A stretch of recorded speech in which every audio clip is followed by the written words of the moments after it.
So good evening to all from this part of the world. The title of my presentation is on the neighborhood governance and community response to COVID-19 pandemic in the Philippines. Based on the three objectives and guiding questions, I have four main points for this presentation. One, the situation on COVID-19 in the Philippines and the neighborhood governance structure. Second, community and neighborhood responses to COVID-19. Third, what are the identified urban and rural linkages interventions for COVID-19? And fourth, which is also in the guiding questions, what should be done to strengthen capacities, institutions, and networks, and effectively implement the identified interventions for urban and rural linkages. So this is the timeline of COVID-19 in the Philippines. There are four notable points in this timeline. First, in February, the Philippines registered the first death in the world outside China due to COVID-19. Second, the death rate is high, or we could say extremely high, at 6.6%, but recently went down to 5.5%. And this is the reason why the Philippine government declared the state of calamity in the country in March. Other countries are only 2 to 3% death rate. So this is also the reason why the Philippine Congress passed the law called the Bayanihan to Heal as One Act. Bayanihan means working together to fight against COVID-19.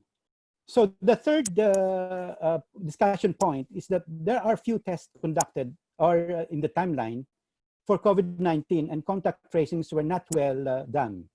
So scientists are in fact questioning the inaccuracy of data from the Philippine Department of Health. So in April, the extension of enhanced community quarantine through May for the selected areas, including Metro Manila. And fourth, I lose my connection, sorry. And fourth, in June, was the easing of the lockdown. However, COVID-19 cases have ups and downs, and the curve has not been flattened yet. So the easing of the lockdown was due to economic reasons. So in the Philippines, we have, as of today, 20,000 plus positive cases, 4,000 plus recovery, and less than 1,000 deaths due to COVID-19.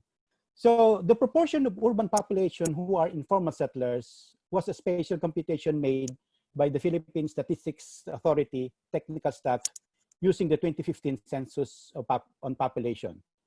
So in 2015, the percentage of population residing in urban areas in the Philippines was recorded at a total of 51.73 million persons resided in barangays classified as urban.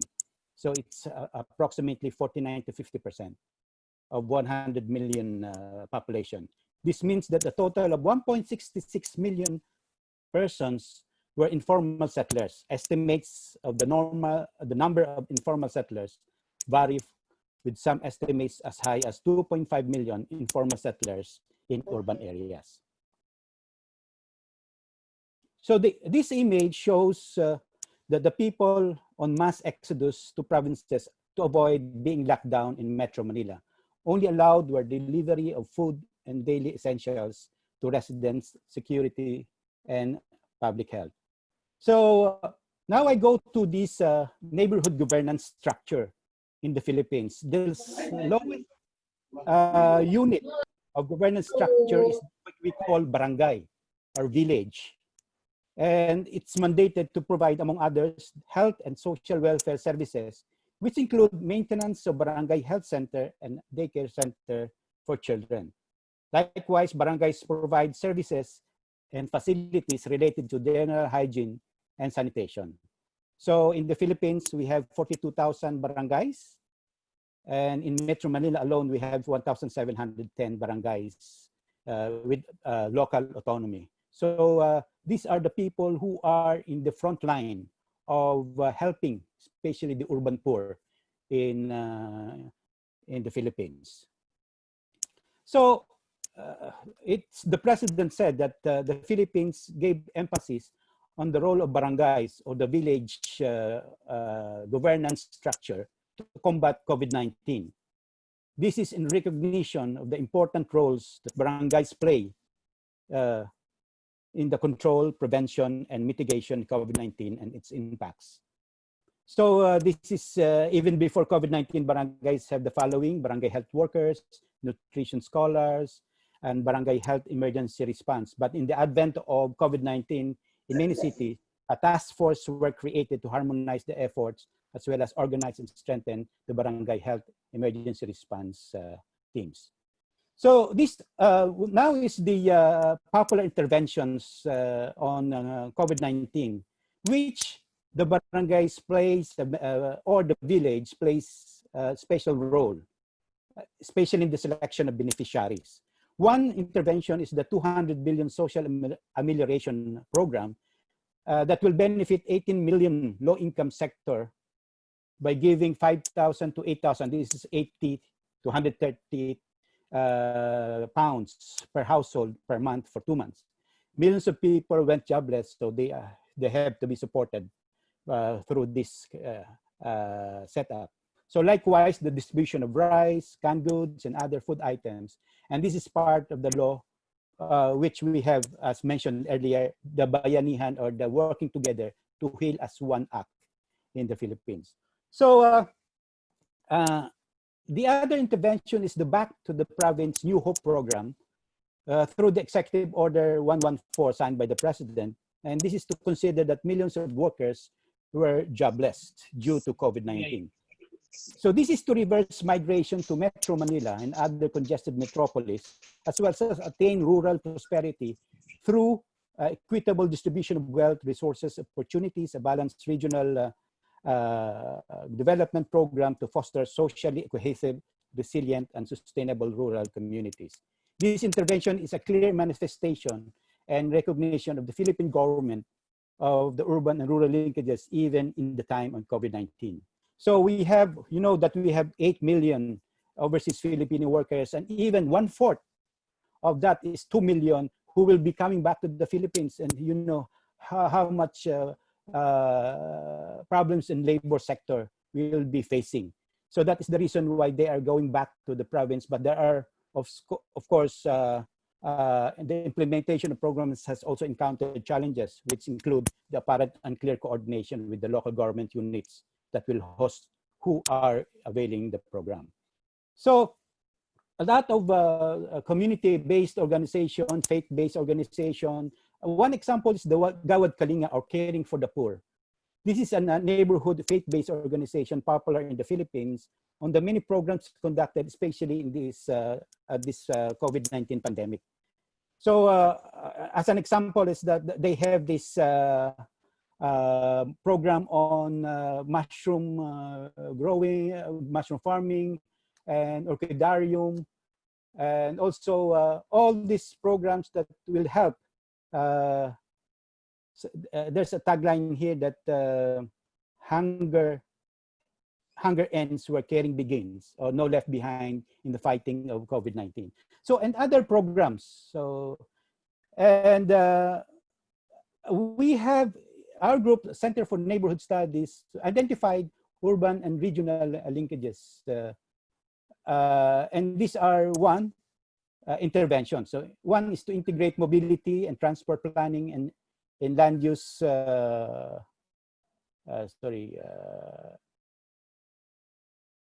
then revisit the delineation of administrative regions to facilitate the ridge to reef planning. I just, because I don't have the time, so I will not anymore expound this.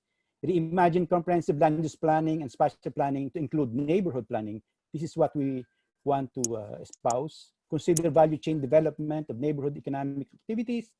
Empower micro, small, and medium enterprises through fully integrated value chain linkages, which is forward and backward, and promote efficient densities and in urban areas. My last slide. Lastly, and in the final analysis, to effectively implement the identified interventions for urban and rural linkages, The following have to be done to strengthen capacities, institutions, and networks for urban and rural linkages. So one, design barangays or village in terms of human scale and walkability, because the barangays are really full of people. And how can you practice social distancing? Establish barangay neighborhood-based population register so that there will be information on internal migration. Third, fast track the implementation community-based monitoring through technology and through data generation. Fourth, harmonize legal frameworks and administrative arrangement. Fifth, focus on the role of national government in empowering neighborhoods. Sixth, upscaling of neighborhood level innovation. And last, promote urban agriculture and agrihood. Thank you for your attention. Thank you very much, Mario. Just on time. Yeah. So sorry, I'm very fast because of the lack of time. Yeah, I know that you provided a lot of information, and definitely we need more time to go and discuss each one of the points that you just shared with us. Just to share one of the things that remain with me, I find very interesting, as you were saying, like the role that are playing the barangays, this tier of local government, a special tier of local government in the Philippines at the neighborhood level. But although you translate it as a village governance structure and the role that playing now. Also, I find it very interesting, like what you mentioned, the recognition of Philippines government of the urban-rural linkages with the back to the province policy. That's actually one of the things that we have been like discussing and also seeing during the COVID-19 is the reverse migration from urban to rural areas, and this policy already existed before the COVID-19. Actually want to strengthen this link that usually is stronger, like from rural to urban than urban to rural. So that's a very important point, and I think to highlight.